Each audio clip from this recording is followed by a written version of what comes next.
In our next example, problem 6, we are simplifying expressions with rational exponents, which means exponents that are fractions. We're using the same concept as the previous example.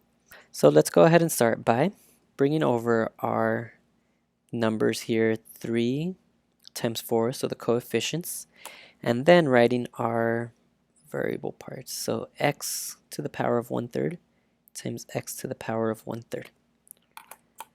3 times 4 is 12. And remember, to multiply powers with the same base, we are adding the exponents. So in this case, we have 1/3 plus 1/3, which is 2/3. In part B, we have negative 2 as one of our coefficients times another 2 times a -3. Now when we look at the variables, I'll start with the g's, just going in order alphabetically. We have g to the power of 2/5, and that's being multiplied with this g to the power of 4/5. And lastly, we have the h to the power of 1/2. So let's go ahead and multiply these out. -2 times 2 is -4, times a -3 is +12.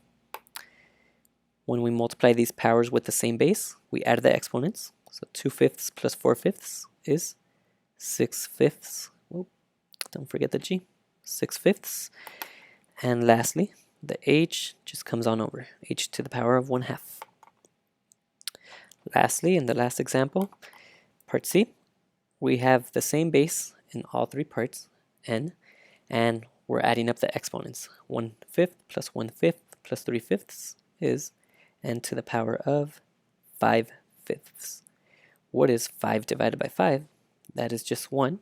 And anytime you end up with the exponent of 1, that's written simpler as just the variable, so just the base, n.